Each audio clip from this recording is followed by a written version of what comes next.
Olá, Olá, tudo bem, Marabu? em paz, e você? Tudo bonzinho, bonzinho. Bom, a gente está conversando, atendendo um pedido que a gente fizesse uma conversa breve abordando o tema da ilusão da verdade. Sim, a verdade é apenas um contexto, uma variação que pode ter vários significados.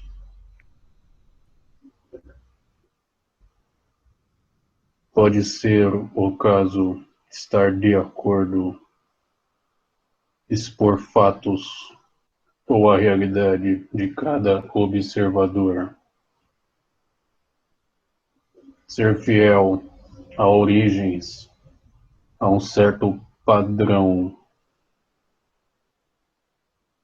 mas para que aquele padrão seja dado como verdade, ele precisa estar estático ante a um lapso temporal, um conceito interpretativo.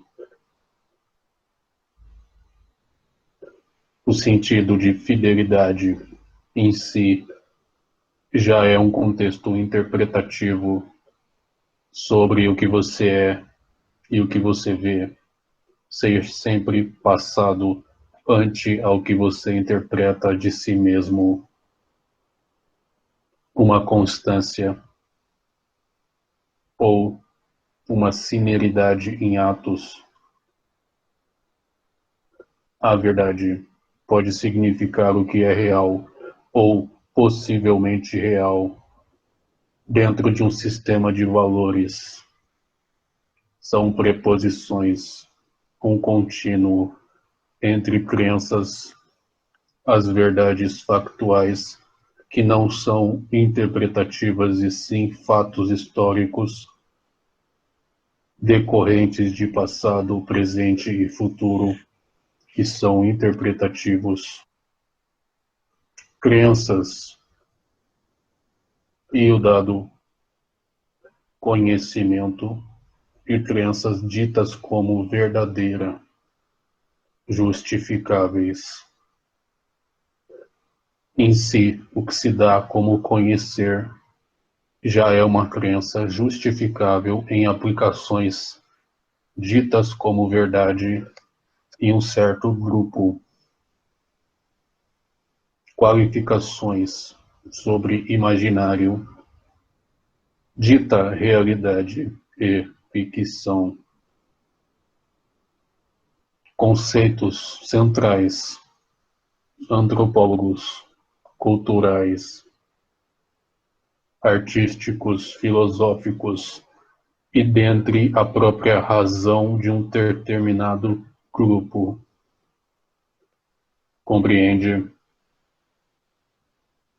Sim, e talvez distinguir um pouquinho que quando a gente usa a palavra crença, a gente está dizendo não apenas crenças religiosas, crenças em geral, coisas que se acredita sobre as coisas. Exato.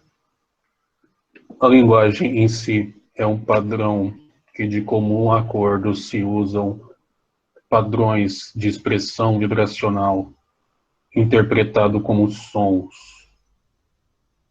para ditar consenso e estabelecer um padrão em comunicação igual no universo, tirando conceitos lógicos matemáticos. Nós costumamos usar um princípio básico para explicar isso quando fazemos os nossos estudos nos nossos grupos. Uma maçã sobre um recipiente ou duas maçãs. Ao observador, são duas maçãs, mas elas não são idênticas. São expressões da própria interpretação humana. Senão, teriam que ter nomes distintos, ou até mesmo nomes sobre as fases que a própria maçã tem. Então, para entendimento comum, todas as maçãs levam o nome de maçã, mas nunca são idênticas. É um exemplo simples, porém funcional. É complexo dentre um padrão entre os pensadores, um consenso sobre a verdade. Existem imensas e muitas variações teóricas sobre visões acerca de uma verdade ou de um contínuo. Compreende estabelecer verdade sobre o que é estático e o que não muda. E fica a pergunta: o que não muda nesse universo? Sim, então, a única verdade absoluta, então, é que Deus é? Eu só coloco o imutável sobre o causador das mutações. O macrocosmo é a verdade, pois todas as mutações estão dentro dele.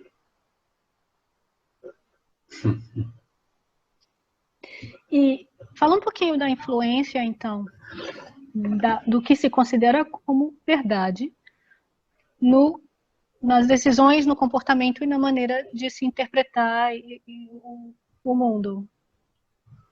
Por exemplo, eu vou dar um exemplo, no exemplo da maçã.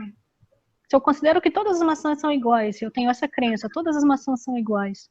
Então, se eu vou ao supermercado, eu vou escolher uma maçã bem rapidinho, elas são todas iguais. Se eu tenho a crença de que cada maçã é única, e que existe uma maçã que é melhor que as outras, que é melhor para mim, eu vou passar mais tempo no supermercado escolhendo a melhor das maçãs que estão ali naquela pilha de maçãs, porque cada maçã é única. A questão não é o conhecimento, tampouco saber o que é bom ou mal para mim, é o porquê. Se eu sei que uma maçã em estado de decomposição, é evidente que as pessoas não escolheriam maçãs assim, mas quando eu levanto a bandeira de que toda maçã é igual, independente dos pontos em que ela se encontra em seu ciclo, ela é uma maçã, correto? Só Sim, para afindar a lógica na explicação. Eu sei que aquilo me faz mal. Eu interpreto o fato de já ter passado mal ou visto que alguém passou mal. Eu tiro a maçã dali porque faz mal, ou eu escolho a melhor e pouco me importo com o contexto. Isso é o que importa ao macrocosmo. Compreende? como assim isso que importa para o macrocosmo? A realidade nutrida. Comer uma maçã boa é sempre um fato. É o que se espera. Agora, escolher a maçã boa e não olhar para o todo sistêmico, tirando a maçã não boa para o determinada ação comer, é o que o macrocosmo encara como setor contrativo egóico. Estou falando em uma consciência macroscópica. Por Tiraram. isso, seres humanos, dentre uma lógica finita, sistêmica, solar, não têm acesso a outras civilizações. Mas isso foge da proposta verdade. O que que é, o que que é setor contrativo egóico? Foi um termo que você usou. Exato. Cérebro, maneiras interpretativas sobre contextos de vida. Quais áreas do seu cérebro são ativadas diante de um padrão vibracional essencial à persona e condições externas diante daquela expressão? Setor contrativo egóico é o padrão vibracional coletivo que leva a certas atitudes. Mas isso é um papo para outro instante.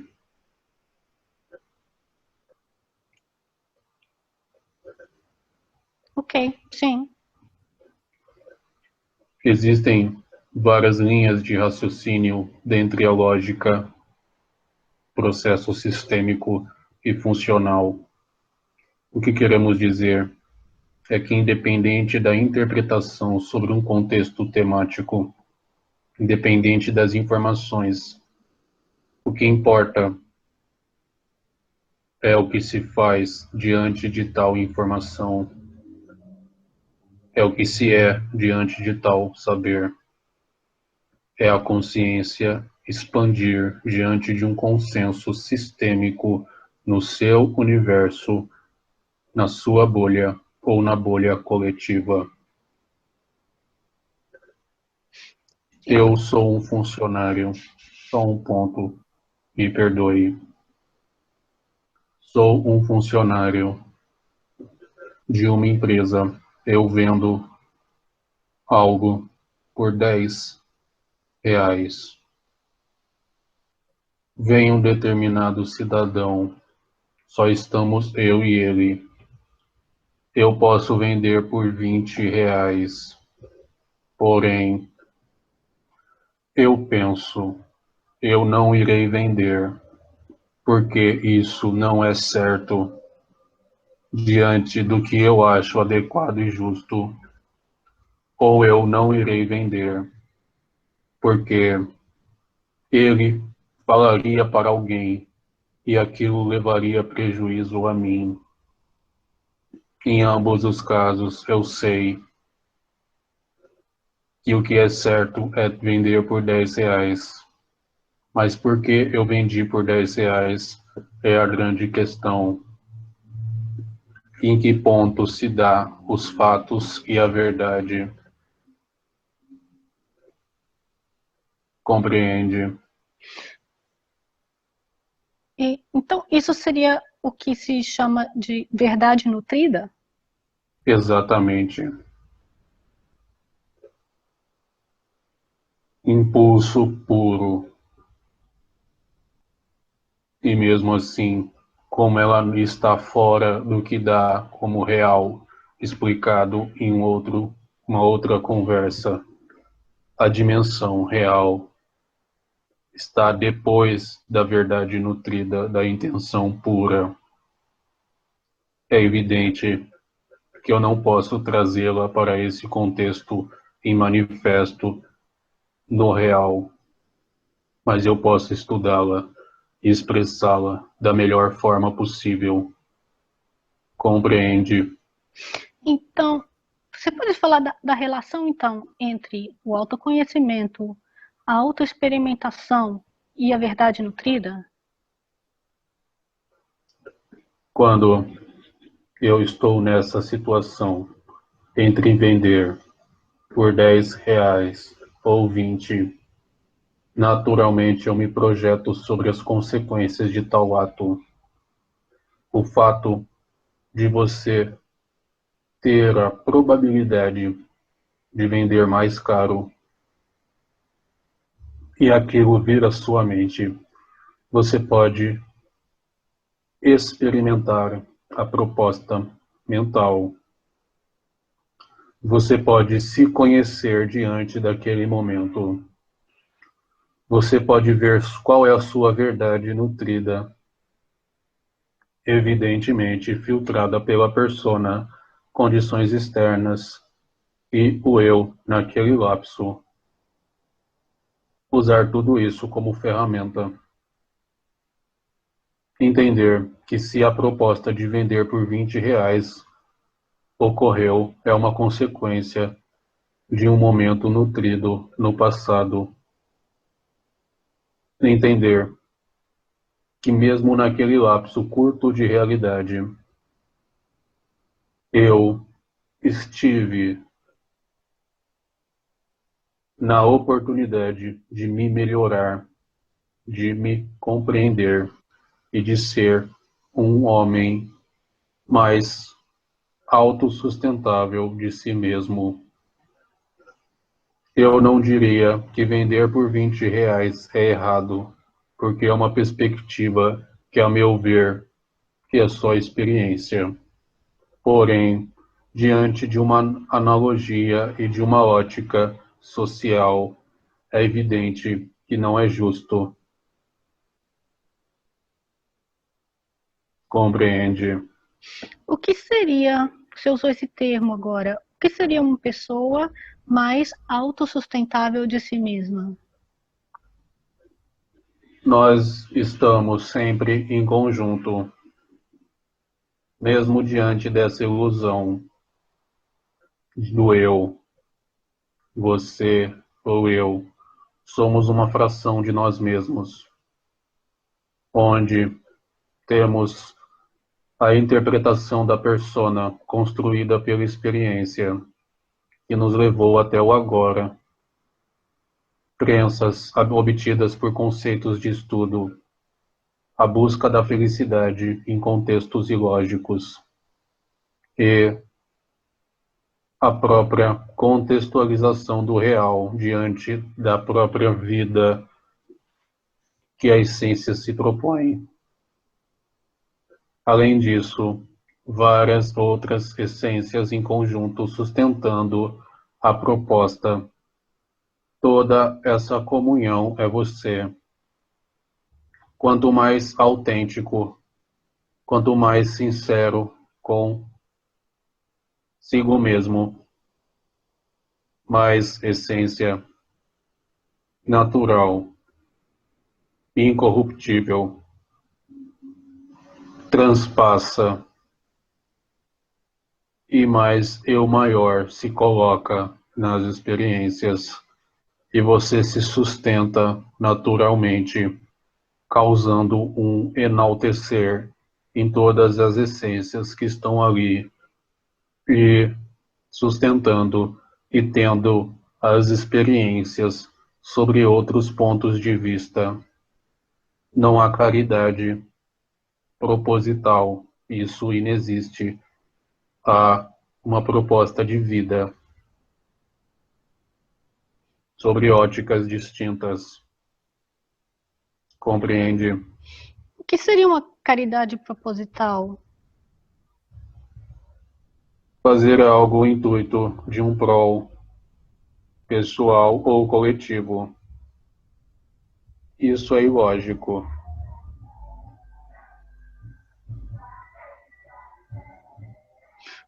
Passou uma alma caridosa aí.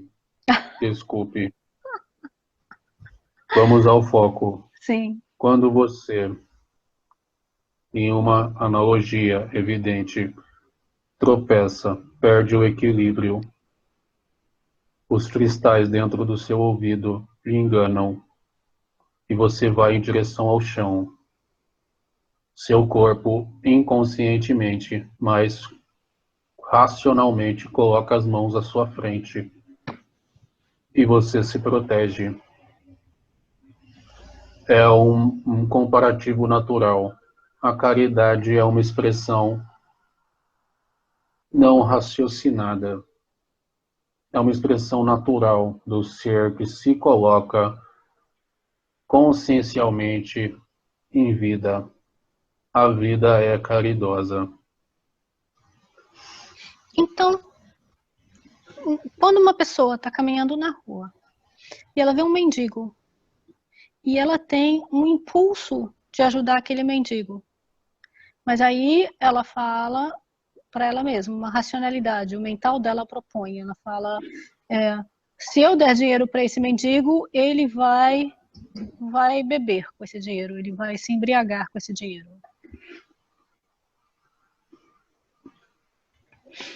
O primeiro impulso... Um certo ponto nessa analogia, antes que você continue. Sim.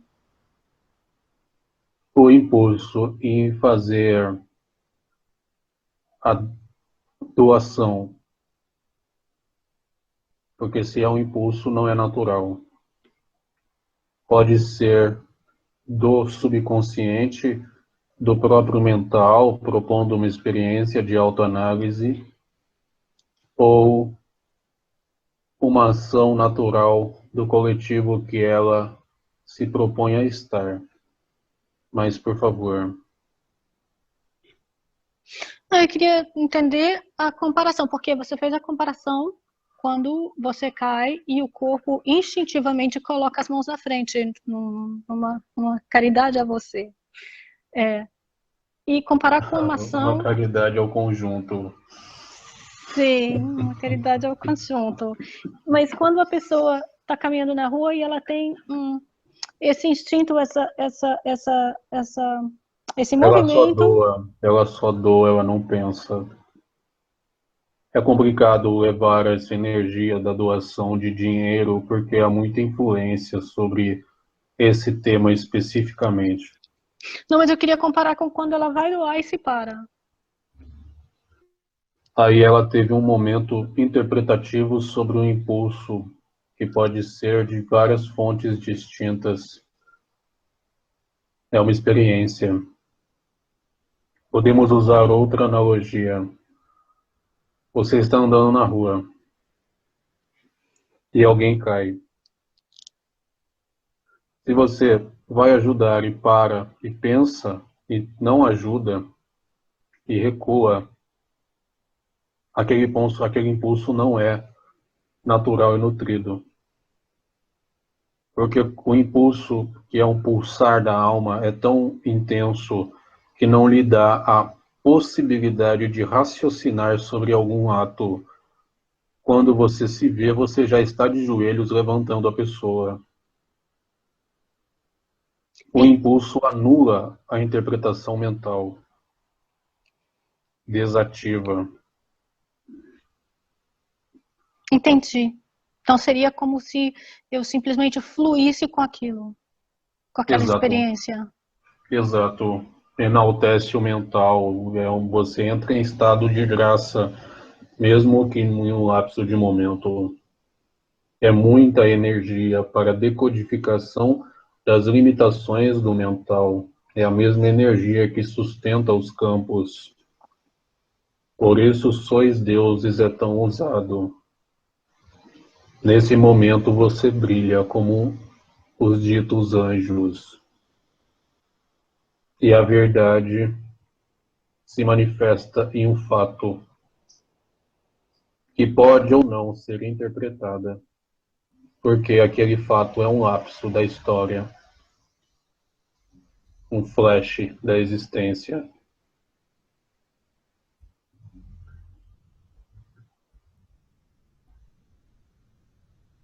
Entende? Não é um critério da verdade, não é um contexto debatido sobre um padrão de linguagem, é uma ação que transcende a interpretação ou a ótica de si mesmo. Parece filosofar, mas essa é a linguagem adequada. Mas se a pessoa conseguisse integrar... Distinguir, sim, estamos trabalhando para isso. Sim. Mas se a pessoa conseguisse integrar e passar mais momentos nesse estado mais fluido, de fluir com as coisas, ela teria dias onde ela passaria dias em estado de graça. Então, não? Exato. Cada um tem uma frequência, cada um tem uma proposta.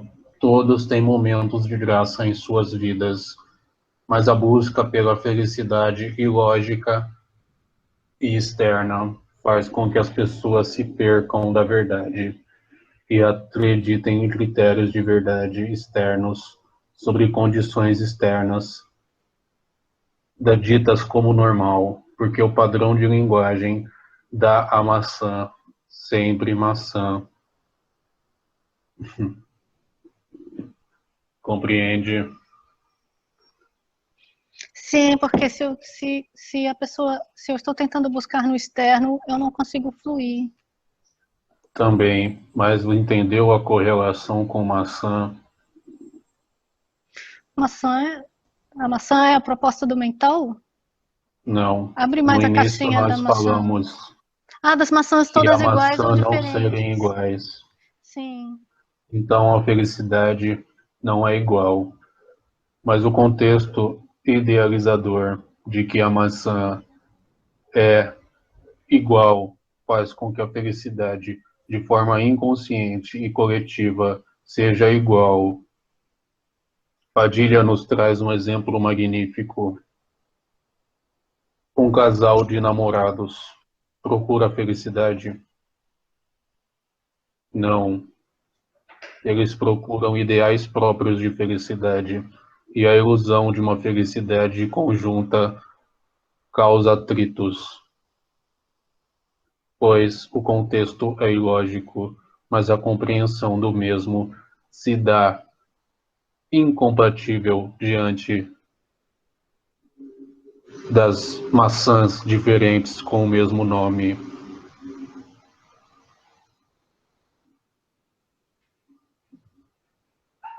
Compreende? Acho que sim, principalmente se eu tenho essa busca no externo, que o outro tem que ser a maçã perfeita que me faz feliz. Exato. Felicidade é um termo um tanto complexo. Podemos trocar por bem-estar. O que traz felicidade para um gato? Comer, descansar, se reproduzir e ter seus estados naturais e equilibrados. O gato não tem a mesma capacidade reflexiva que um ser humano nesse orbe evidente. Então, se um homem acha que ter aparatos tecnológicos, condições e um padrão de felicidade externo, se alimentar, a ter atos reprodutórios e descansar, a única solução dessa equação se chama frustração. O homem foi produzido para refletir, filosofar e expandir, se conhecer, se conceber, se colocar e com tudo isso ser. Esta é a única lógica e a única base dentro do padrão vibracional, expressões essenciais, dita ou ditas como felizes.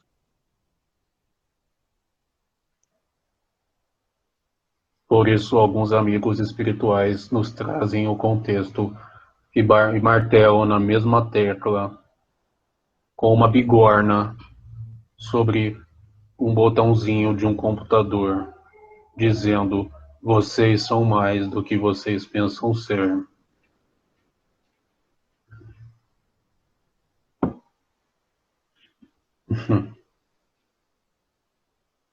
Eu Sim, acho que está bom. Demos um contexto sobre a felicidade e verdade, e é um ponto para reflexão e estudo. Introspecção, introspecção raciocínio pessoal, filosofias e princípios analíticos pessoais. Sois únicos, sois deuses, sejam reis da sua realidade, e assim o contínuo estará a seus pés. Ó, ficou bonito. Obrigado. Alguma dúvida? Não, e a gente convida quem quer continuar essa conversa, quem tem alguma dúvida, alguma coisa que ficou fechada, para entrar em contato com a gente no WhatsApp, no e-mail, nos comentários, e aí participar das conversas também, e aí a gente segue conversando, trocando figurinhas. Muito bom. Essa introdução é de suma importância para os próximos passos e manifestações de algumas personalidades nessa proposta de trabalho. Obrigado. Até breve. Gratidão.